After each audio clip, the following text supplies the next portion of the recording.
We are live on the air, and we have Steven Bupp. And we've Hey, actually talked to you before because you're in the band Sex with Rollercoasters, but now you've got a solo project. that's me. Yeah, and we're just going to get a couple things out of the way because now that we do this video podcast, we are starting to get sponsors. And you might see up here on a corner one our sponsor, but we're going to actually put up something so you can actually see a little bit bigger. This sponsor, it's called Double Jack Online. They're out of Germany. If you take your cell phone and scan that, they do philanthropic uh, lotteries. So you're going to go and play Keno, you can play Powerball, and then a percentage of profit goes to charity. And so you can check that out. We'll put up the banner for a second so people can see that. So you can either scan that with your phone or use the link we have down here. And now we'll just have that for a couple more seconds because they are the sponsor. And then we'll get into the interview. We're going to talk about the chiptune album from Steven Bupp.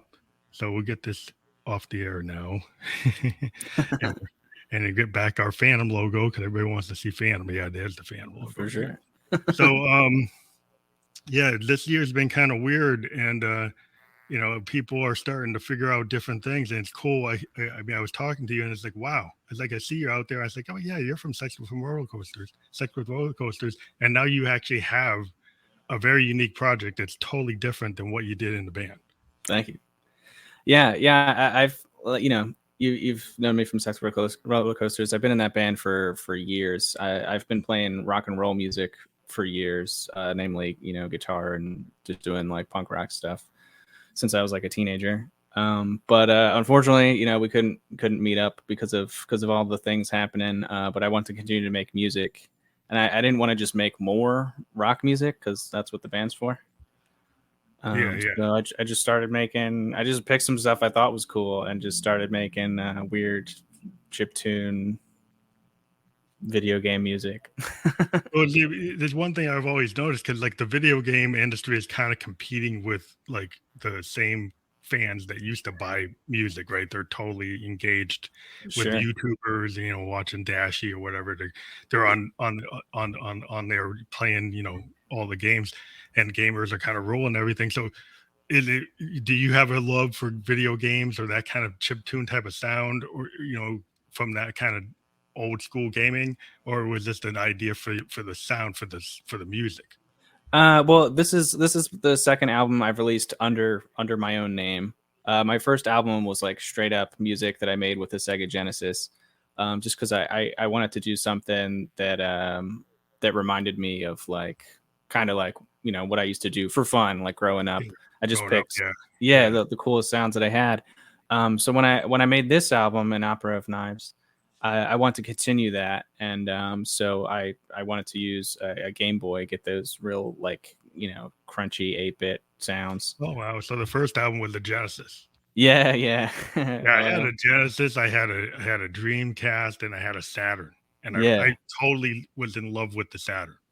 For sure. I was like, oh, I was like a big like I didn't like it when PlayStation came because I was like, I hated how Sega got kind of wiped out. Because I really thought that the Saturn and the Dreamcast were really good systems, and they just didn't get the chance, Yeah, for sure. I'm not sure what happened there, but yeah, I'm always rooting for the underdogs. So I'm like, sure. I like Knights. Yeah. It's like nobody else likes Knights. It's like, well, I like it, but yeah, that's interesting. So we actually want to have people listen to the title track. So we're going to bring that up so we can do that here. For sure. And we're going to bring up the song and we'll put you on mute, and we're actually going to play the whole thing. We don't care if we get the strike because we're not about that. But we don't get a strike, but they tell us, oh, we can't monetize. Well, we get money from other things, so we don't care. That's okay. So what we're gonna do is we're gonna play Opera of Knives. That's the title track for the record, and we're gonna give you a good picture of it, and then we're gonna talk more about the whole record and the project. So that's cool. We're gonna start that now. We'll put you on mute once we start it. Right on. Here we go.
So that's the title track at Opera Knives from Steven Bupp.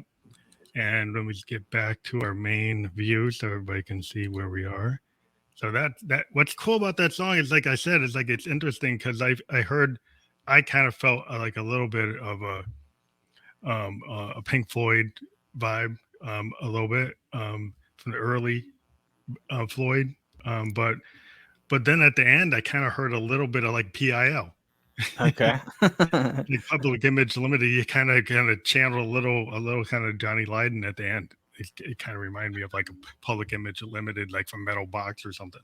Sure. But yeah, it is. Well, you know, people might not know my strange references because I listen to all kinds of weird music.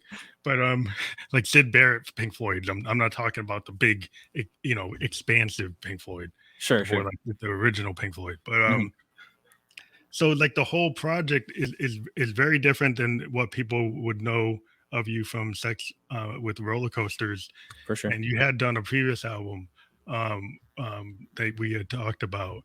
But this one, again, you maybe talk about the focus and how you put it together and the instrumentation. It's like, because you're the single producer on this whole thing. You're primary songwriter and producer for this whole project, right? Sure. Yeah. I did absolutely everything from, you know, arranging and recording, mixing, mastering. I did all that stuff. Most of it, like I said, I really wanted to with this project, my main focus was like, I wanted to expand but also shrink from the previous album. So I went with the Game Boy. That was my main start. And I'm using something called an LSDJ, which is a program that you can actually flash onto one of these USB carts.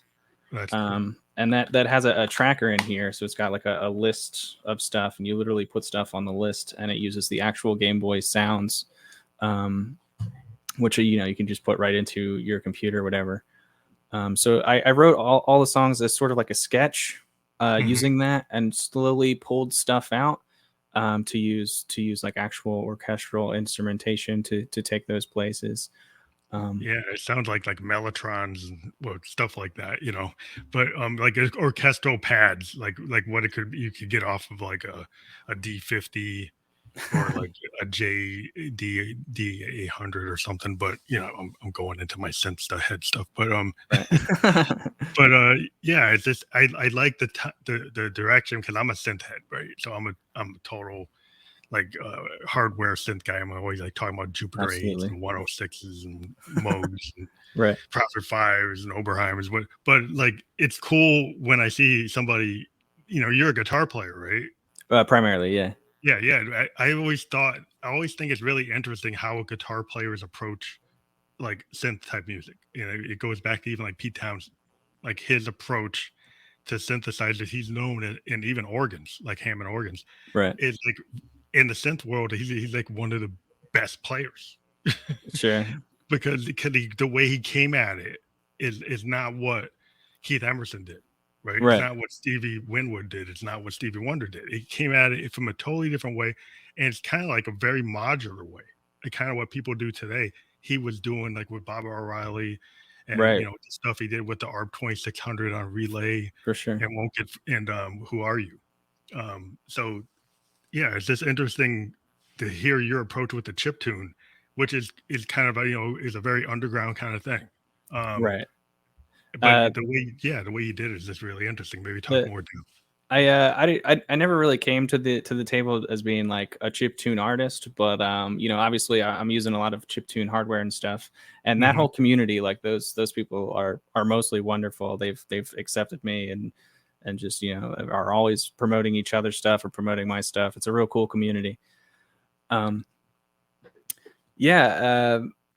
Like I said, I started with the Game Boy, and I'm more of a producer or a songwriter that like I hear stuff in my head. I'm not really like a play stuff and let stuff happen type of guy. So yeah, like sometimes, because like guitar is my first language. Sometimes I'll have something in my head and I'll have to play it on guitar to know what notes to put into the synth or into the Game Boy or into something else. Well, yeah.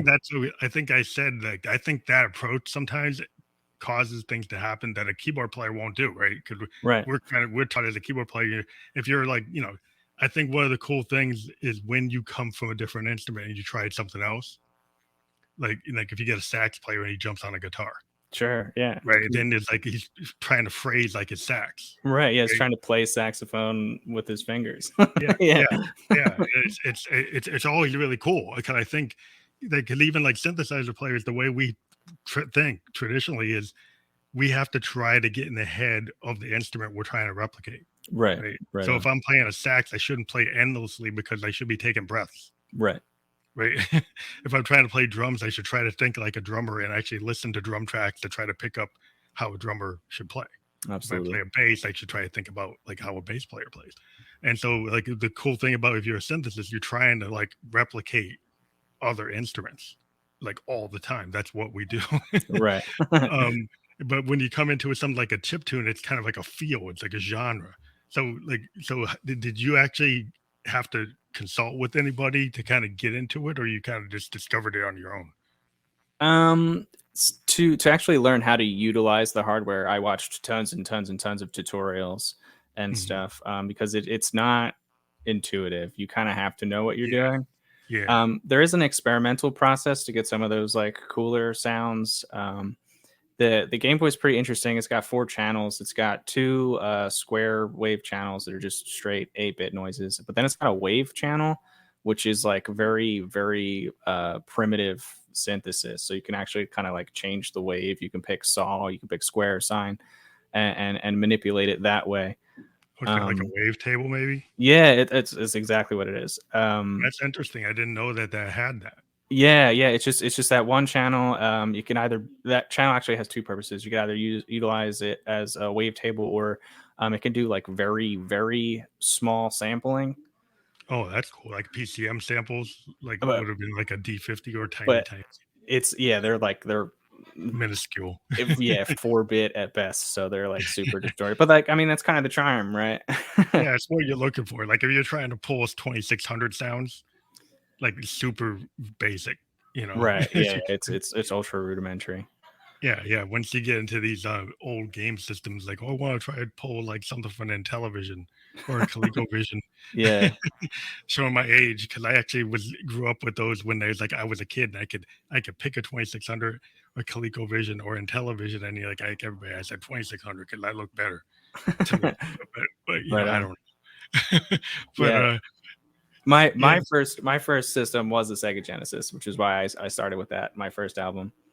That's awesome. I mean, I actually was one of those kids that was crazy because we like, you can play Space Invaders at home. Because I was like an arcade kid, and that's right. And I mean, I'm a child of the 70s, so I would go to the arcade and be playing Asteroids, and then we hear, "Oh, you're gonna be able to play Asteroids at home," and like, what? And we were like, everybody was like telling their parents, like, "That's what I want." Yeah, for sure. so I got that was the first game I ever had. First, games. Let's go was the one, it's like I said, there was in television was out there. We were like, what's that? It had got this circle controller. And like, what is Right. this Yeah. thing? It's Like, real I don't, wild.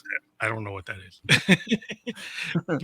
but yeah, this is a really wild song. The way you can hear the initial part is very chiptune, and then Mhm. you bring in this orchestration, and then you have like that choir. Can you talk about like how did you create that choir of voices? The whole album is just kind of like a mixture of tons and tons and stuff. The vocal effects that I'm doing, especially for like those bigger choir stuff, there's a couple of songs that use it. It's literally like 50 versions of my own voice just layered on top of each Layered on other. top of each other. Oh, kind Um, of like Hendrixian, because the Hendrix did that, where he just layered like an orchestra of guitars on the right. studio version of the Star Spangled Banner, which I don't know if everybody's ever heard the studio version, Mm. not the Woodstock version. The studio version, he actually worked with Les Paul and he overdubbed his guitar like 50 times, Oh, that's awesome. and it's in different keys, and it sounds like if you've ever heard it, it sounds like Rainbow Bridge. Wow. If anybody wants to find it, but everybody knows about the Woodstock version, but Right. what it has in common is what you just said, that you layered your voice and you created this orchestra of your voice, like this Hmm. choir. Even if you think about if you did that with a guitar with a guy like Hendrix, it sounds like this, like a bunch of like a whole orchestra of Hendrix. Yeah.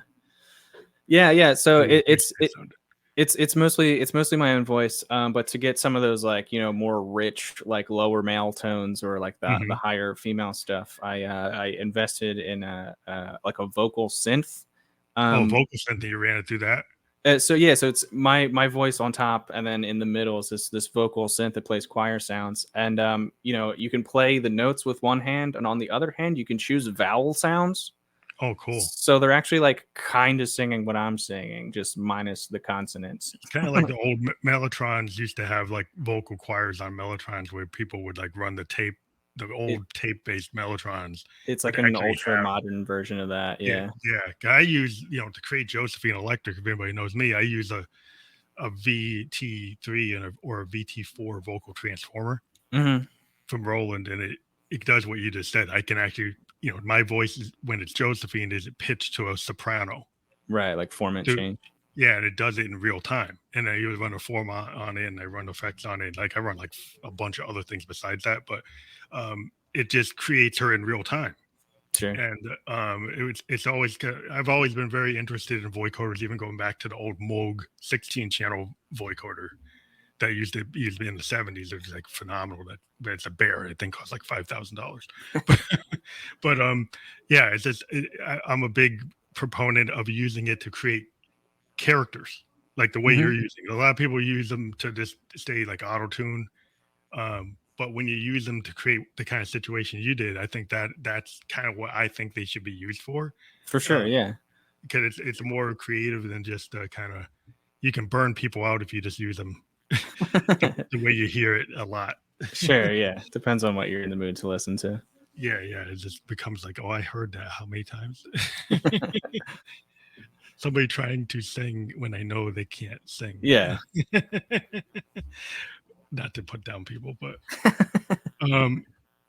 so like this album is this something that you said you did a first album that was more like the Sega Genesis, and this is off of the Game Boy. Are you thinking to continue that with like a different game system for like the next? That was never really I don't really know what's next, to be honest. This album took just about like an entire year to make. Mm-hmm. I really had a strong vision for this one. I knew that I kind of wanted to do that sort of like ultra gothic kind of like, it's not really church music because it sounds kind of demented, but that like big choirs, big Yeah, it's got a progressive stuff. It's kind of got this progressive thing, like if you like early like Peter Gabriel Genesis, sure, or like Yes, like early Yes. And I'm a big fan of like progressive rock, listening to like anything that's kind of in that, mixing fusion and funk and orchestral stuff with like hard rock and psychedelic rock.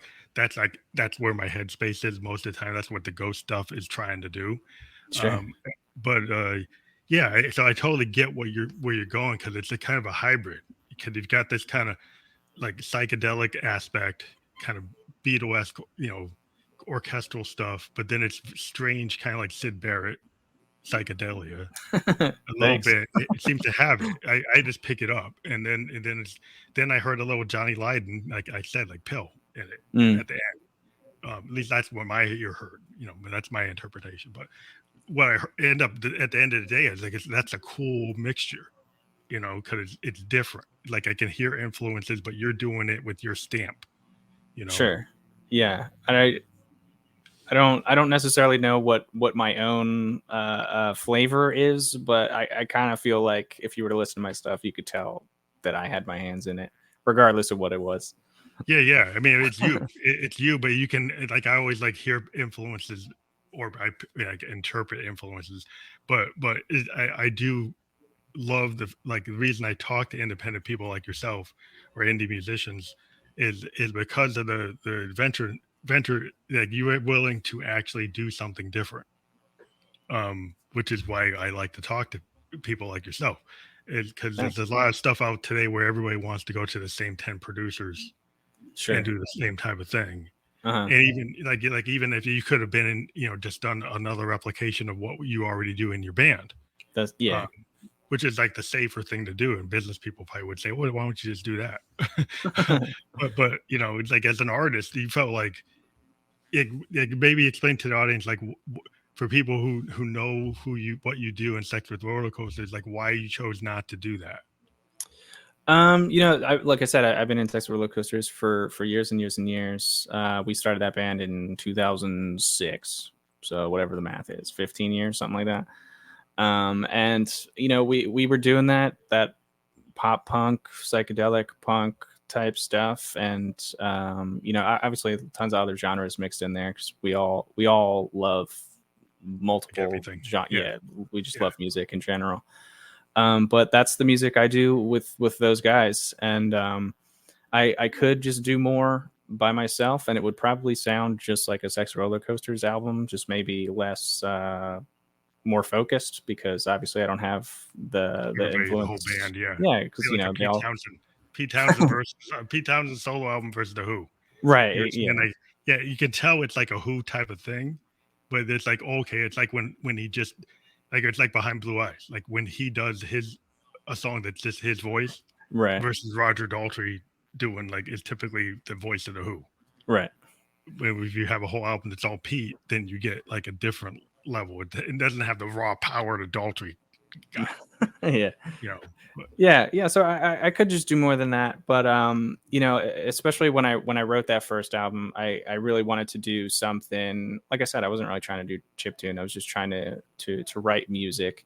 I was at a point where, like, I didn't know what to do. So I just picked the sounds that I thought were the coolest. I just thought, like, hey, I grew up playing the Sega Genesis. I love a lot of those early soundtracks from that system.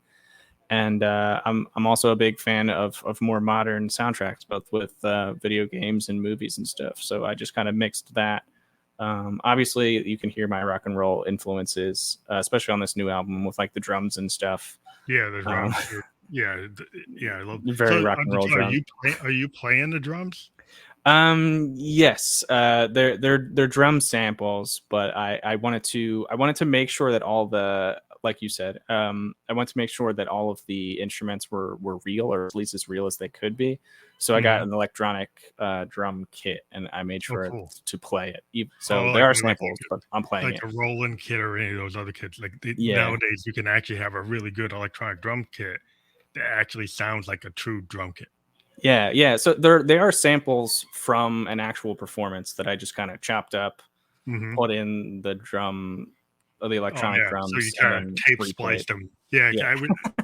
Well, that's an old kind of progressive technique. I always watch music documentaries, and I was watching Peter Gabriel, like my, kind of a progressive guy. Right. And he had, like, on the Soul album, he had his drummer do like 100 takes of this track, like a 5-minute track. And then he took the tapes, and then he said, he did like a George Martin thing. He just started cutting them up. He's cut the physical tape up and then spliced it, just mixed it all up, just randomly mixed it. He Right. said, well, yeah, we're just gonna, you know, Peter Gabriel's a real progressive like rocker. He's like one of those guys, and he's like, I'm just gonna take all this and just mix it all around. And I think that's kind of cool when you take an approach that's kind of like coming out of left field or something. It's like, okay, like we could do something straight, or we could actually take something and then, you know, throw it around. It's kind of famous. I think Wilco did that with Yankee Hotel Foxtrot.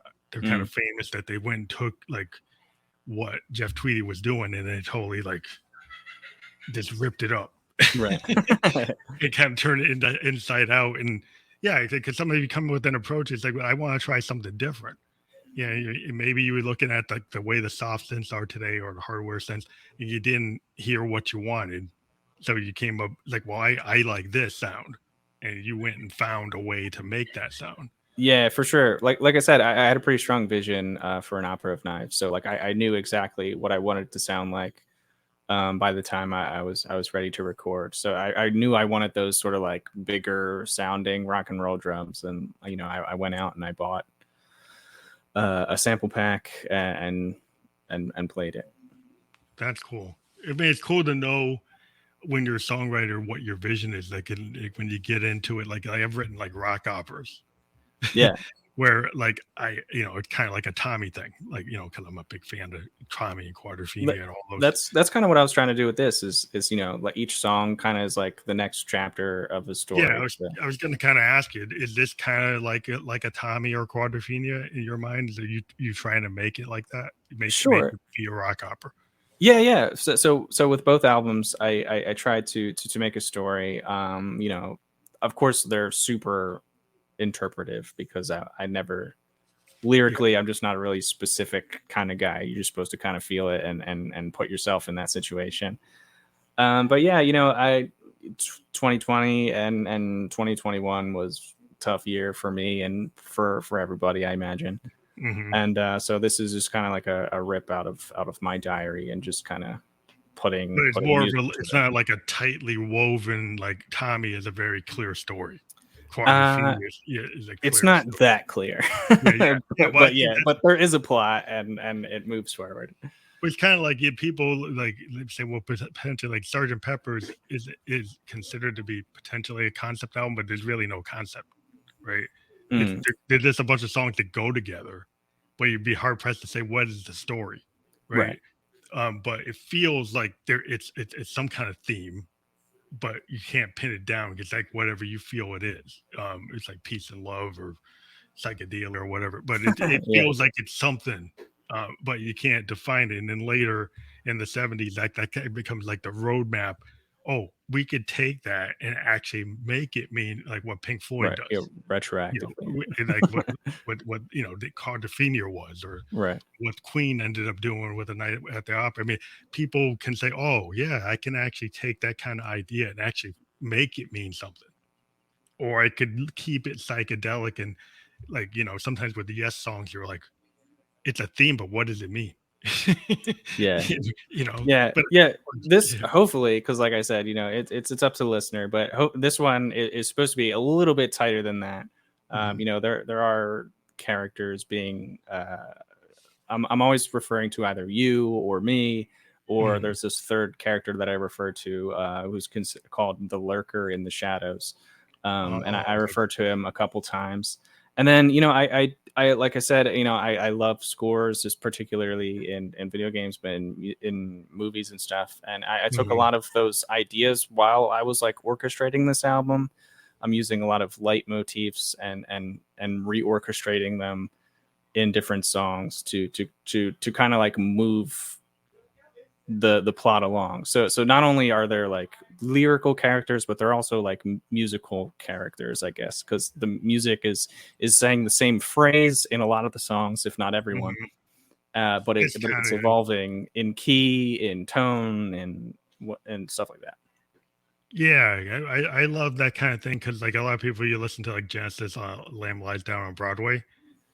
There's a lot of themes in it, but it's kind of like there's like Real, and they're like, oh, like what does that mean? It's like, but you can kind of feel, because Peter was kind of like, I don't want it to be super clear because I want people to kind of interpret it.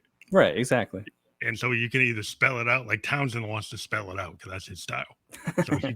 So he kind of makes it real clear. Okay, Tommy, I know who Tommy's about, and I can figure it out.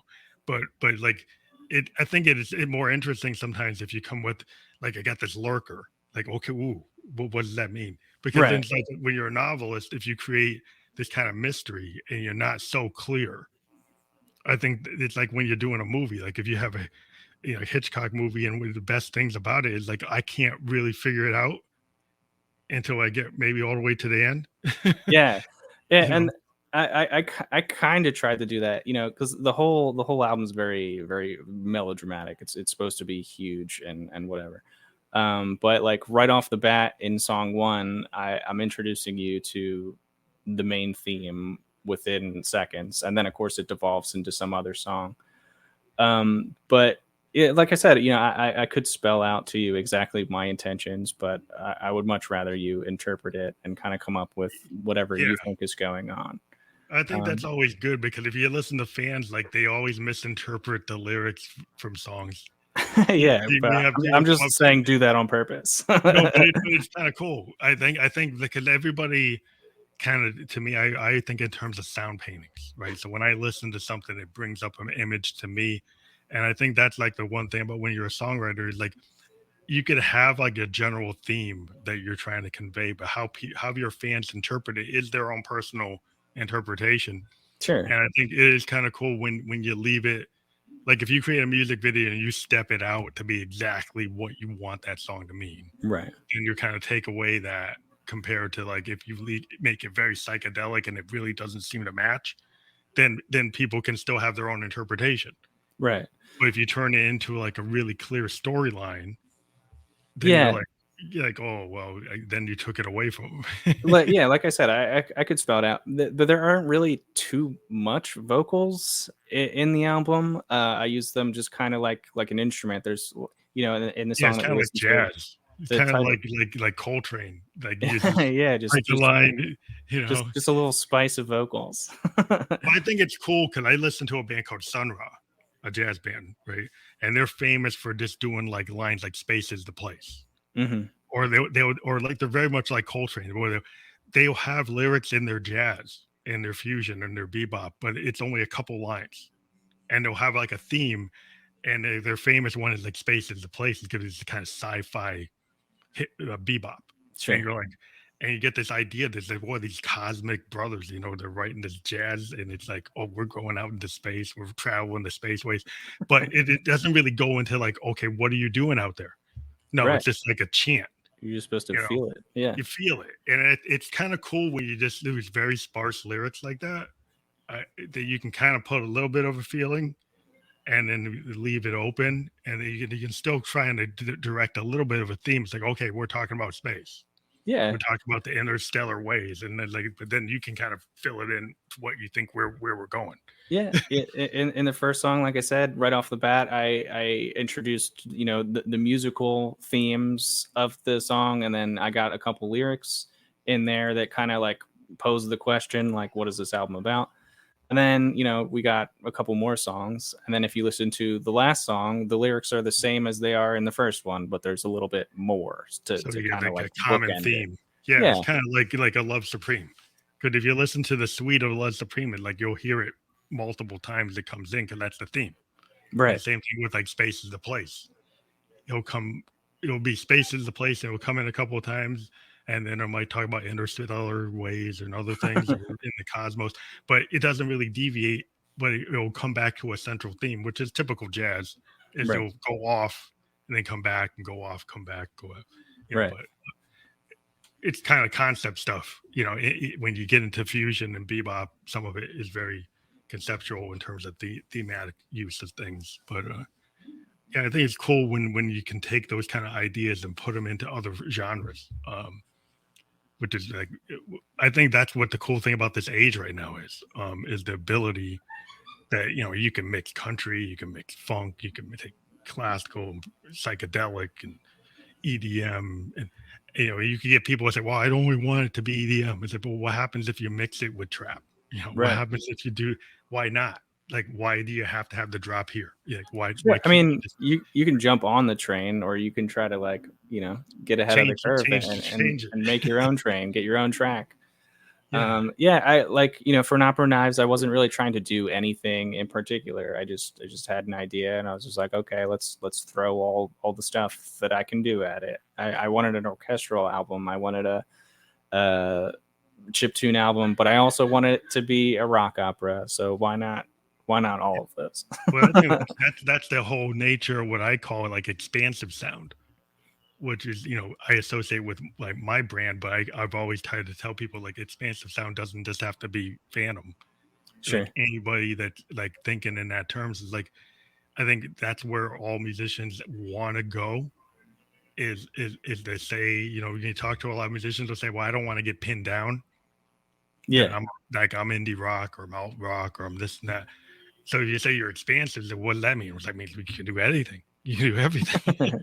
Yeah, that's something I always struggled with. Even with Sex Roller Coasters, we struggle with that. Is that we don't really know what to call ourselves. Like with Sex Roller Coasters, we've settled on pop punk because we know we're really high energy and most things are distorted. Yeah, But we do a lot of psychedelic stuff. We do a lot of funk stuff. We do a lot of pop. yeah, you Um, guys are expansive. yeah, and same thing with this. Like, I guess you could call it chiptune because I'm using chiptune hardware, and that's kind of like the lane that I've been advertising in. Which is, like I said, the community Well, is it gets you wonderful. into the kind of marketing world. You kind of got to pin where's the biggest bang for the buck, Yeah, your core audience. But yeah, I mean, I think like a progressive synthesis, like a synth wave artist was like, whoa, I like, because a lot of a synthesis we like chiptune, you know, yeah, and even though I'm not a chiptune artist, I can respect it. I sure, mean, yeah, there's it's actually hardware synths being built to actually do chiptune. right. Um, and so like in a lot of guys who want who are synthesis, they want we don't just want like in our arsenal a mini moog.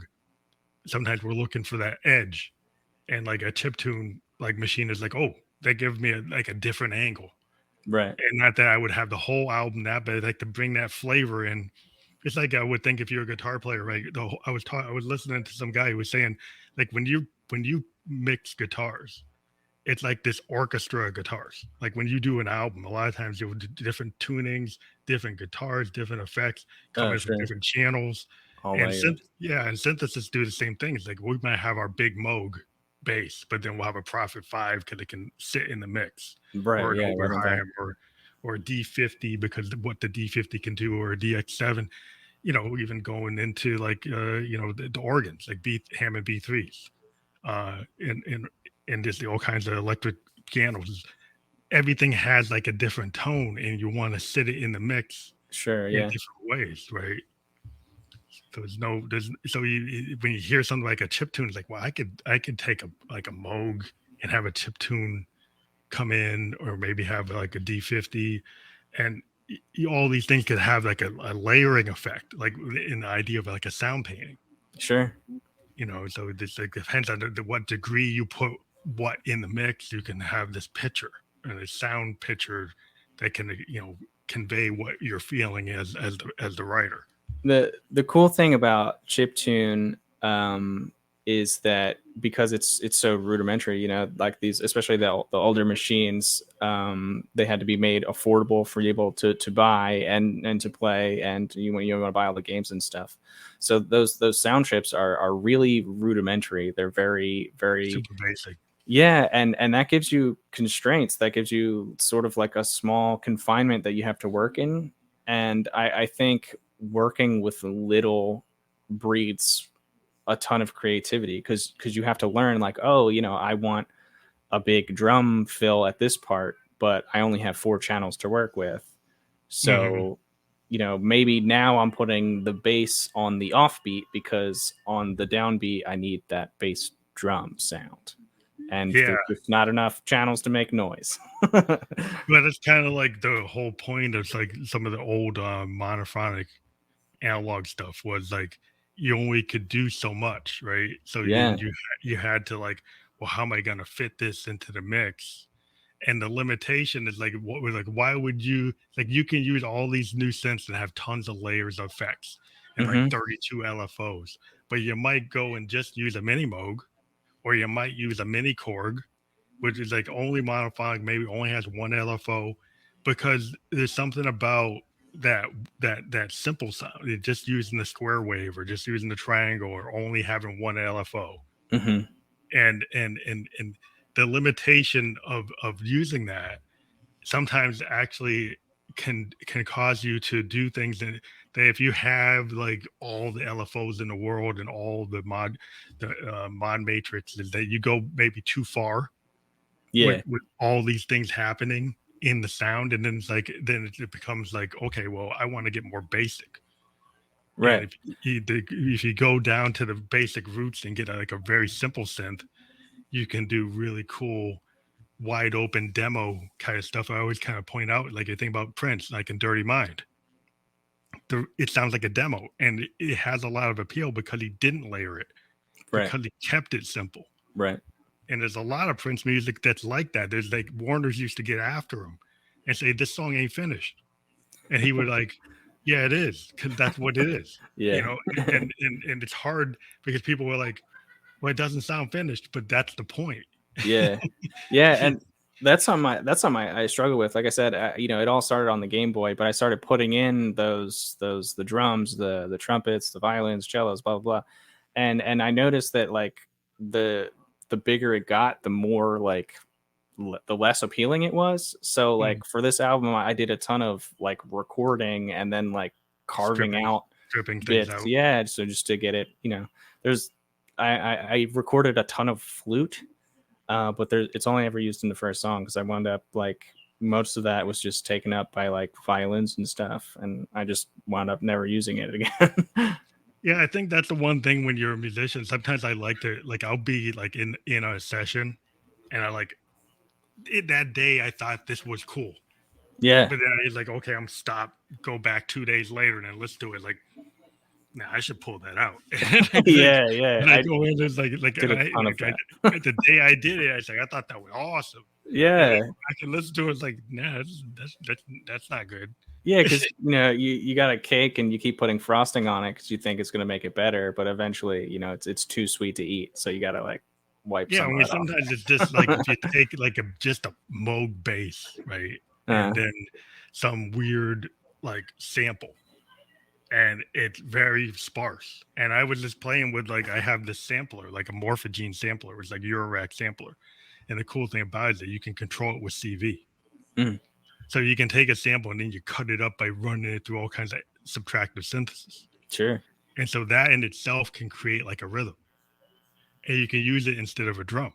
And so then I was using like, okay, I'm going to experiment with using that as the rhythmic track, and then let's do a Moog bass line. Then I went and threw like a bunch of pads on it. And I'm like, came back and I was like, I don't need these pads. And dropped the pads out and just kept it sparse, and then kind of scattered, wrapped over it, and it felt way better without the pads. Right. Yeah. Sometimes that stuff can be distracting, and you kind of just want to focus on the main element or the main ingredient. Groove, you don't want to bury the groove with all the pads and exactly all the orchestration. So you kind of like, it's like, I think as you get more experienced as a musician, you start to realize where you can take it away is sometimes better. Yeah, it's so hard though, because you become attached to all the cool stuff you did, and then you're like, okay, well, that's not beneficial to the track. Sometimes I think it takes some maturity to actually cut things. Yeah, I remember I was like, when I was like 19, I was like I'm not cutting nothing. Yeah, my baby. You know, I was like, I'm not cutting anything. Like, yeah, but then you just wind up with like, you know, the wave files just like a big sausage, and it just sounds like a wall of sound. It's too much wall. I mean, sometimes you want the Phil Spector thing. Sometimes you want, you know, you want for that effects, but not like your whole record. Sometimes you don't need to have like it sounded like Bruce Springsteen. You know, you don't need that. Sometimes you want the Dirty Mind. You know, sometimes you want Kiss. If you really think about it, because that is the fact that they put it out is still rare because they did not want to put it out. I read all these like stuff, all this, but I'm a real Prince fanatic, and Warner's really didn't like Kiss. Hmm. They thought it was like not good at all, and they're like, this thing is not ready for prime time. But that kind of shows you, like, Yeah, like if you're an artist, sometimes you got to really stick by your guns. yeah, Because like if they haven't heard it, that's a big problem in our industry. Like there's so much wanting to clone yeah, what because worked. that's guaranteed money, and Yeah, that's what they're trying to do is run a business. yeah. But I think it's like as artists, we always have a tendency to kind of take off management because like we'll go do something and then they want us to keep on doing like Hotel California like over and over. Yeah, like no, And I it's want to like, do other stuff. yeah, yeah. You get your one big hit and then they want you to just clone that for the rest of your life. Yeah, And especially then because new stuff keeps happening. That's cool. So like you want to take new inspirations. You don't want to just be making music from the 90s for 20 years. You want to make yeah, 2020s music in the 2020s. yeah. I mean, because I think it's weird because I kind of go back because I have a punk aesthetic in my music. Like Sure, yeah, I'm a frustrated guitar player. I'm a synthesist that wants my synth to sound like guitar. sure. And so I try to do that a lot. But I love bands like Who's Do and the Replacements. And like I listen to like Joy Division and like Mm, early New Order, and I like the guitar. Guitar is kind of like in new wave. I kind of a lot of times I'll focus on what the guitar sounds like in new wave songs, not the synth, mhm, because people always think about new wave is just all synth, but early new wave and new romantic songs have a lot of guitar, sure. a lot of drum, a lot of kind of funky kind of guts to the songs. And that was always interesting to me because the people just, oh, well, it was just a bunch of pads. It's like, no, there's a lot more than that.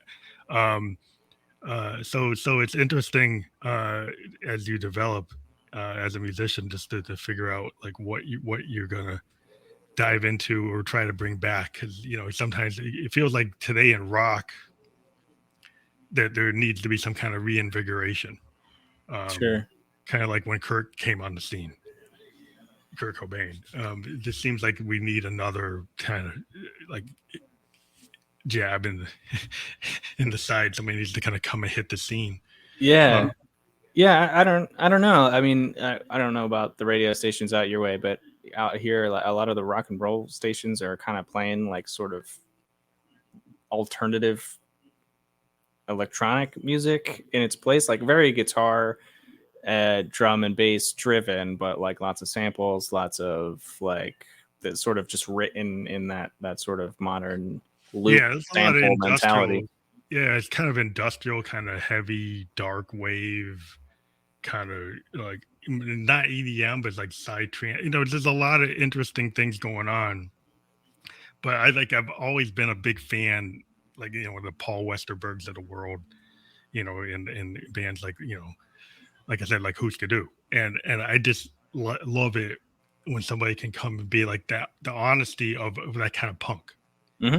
It's like when you hear Grant Hart or Bob Mould just being kind of raw and just saying what they felt Sure. and not doing like love songs, but it's like really personal type of songs. And there's something about when you can do that, like a Westerberg or a Bob Mould, or even like Joey Ramone. It's like that. There's something about that. Even like Deborah Harry, and if you think about Blondie, I mean, there's something I really get into that kind of songcraft, and I'm kind of missing it. Maybe because I grew up from that time period, but I'm Sure. like, it's like, where's the next band like that?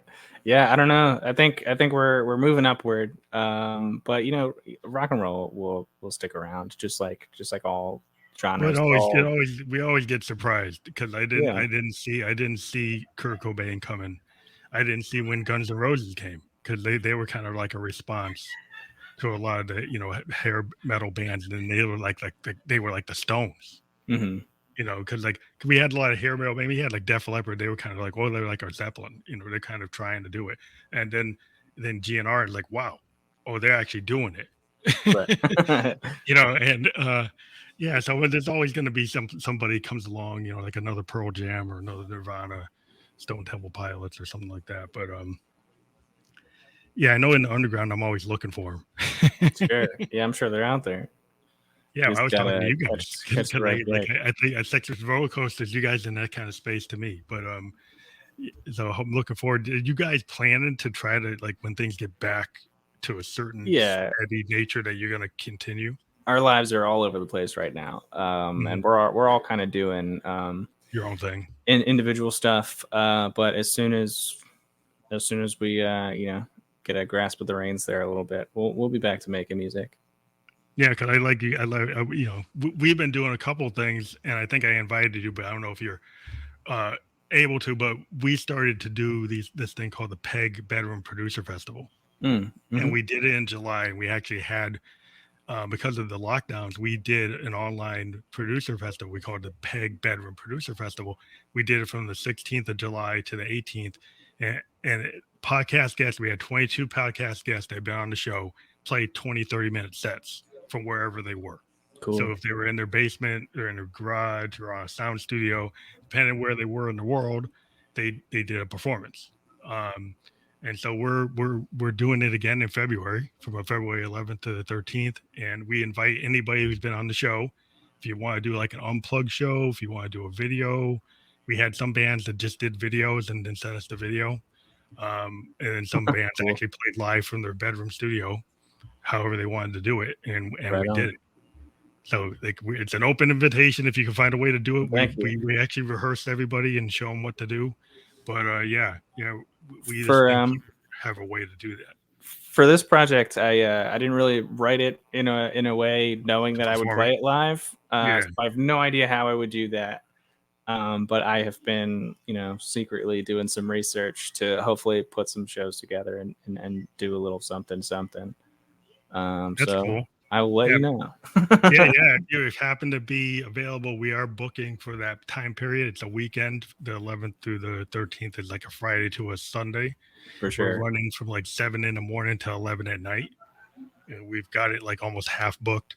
But yeah, if you find a way that you could do some kind of cool live performance, and what we say, people can kind of just do what they think is cool. I kind of just do a jam, and I just, that's what I do a lot. That's kind of what I'm working on. I'm looking into a lot of like sampler stuff, and I was just thinking about like live remixing some of my songs, slapping them together. Yeah, doing using like some kind of controller to kind of clip yeah, it. I've been looking at all sorts of sampler groove box things to see which one best fits. Yeah, there's a what I'm lot of trying to cool. do. Yeah, I mean, my Force kind of fits the bill. It does everything I've been wanting to do. It does what the MPC does, but then I can actually play it. Yeah. Given the kind of guy I am, I just don't want to run the clip. I actually want to. Yeah, no, I want to perform, but also I don't want to hurt my pockets. So No. There's all kinds of cool machines out there that started showing up. I mean, I think even Roland brought their 707 back.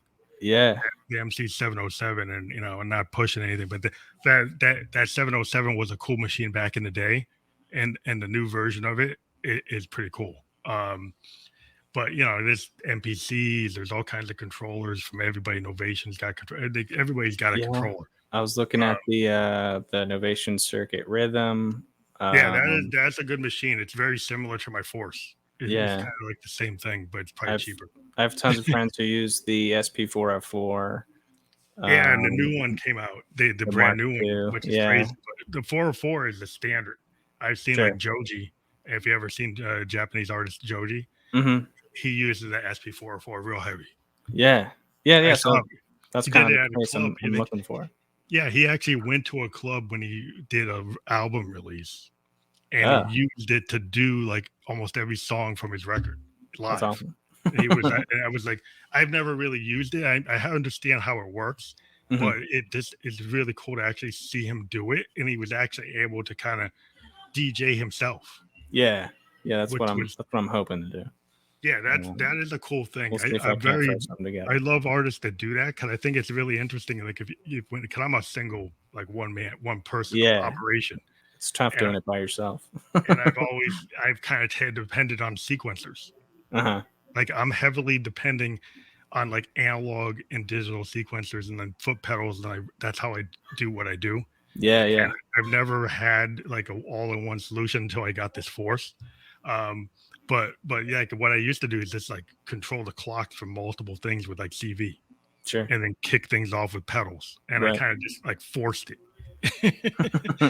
But because I just like I wanted to do it, and I didn't have the money to do other things, so I took the equipment I had and kind of jury rigged it to do what I wanted.